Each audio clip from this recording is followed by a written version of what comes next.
অৱশেষত গালৰিল ধুবুৰীৰ চিঅ পুৱাৰ ভাগতে উপস্থিত হৈ ধুবুৰীৰ চিঅ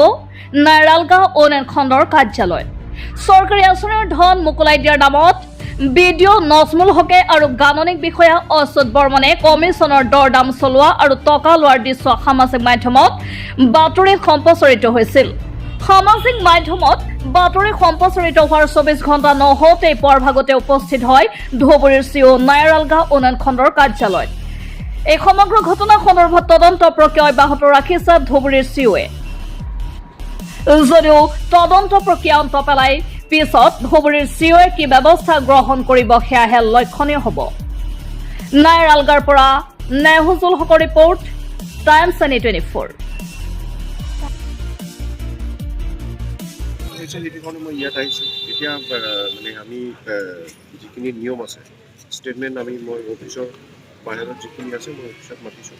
মানে যদি কিবা খবৰ লগা আছে মানে এইটো ক'ম ষ্টেটমেণ্ট ৰেকৰ্ড কৰিম তাৰপিছত আমাৰ যে ডিপাৰ্টমেণ্টেল যি প্ৰচেছ আছে সেইখিনি প্ৰচেছত আমি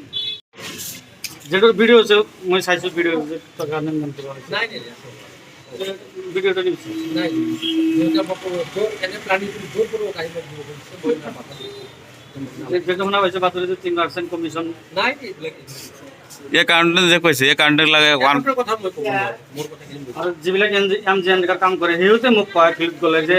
ভিডিও দিব লাগে ইঞ্জিনিয়াৰক দিব লাগে বিভিন্ন ক্ষেত্ৰত টকা দিব লাগে এইবিলাক নিশ্চয় কোনোবাই ক'ব পাৰে বুলি কাৰণ এমজিএনকাৰ কাম কৰে সেইবিলাক মানুহে কয়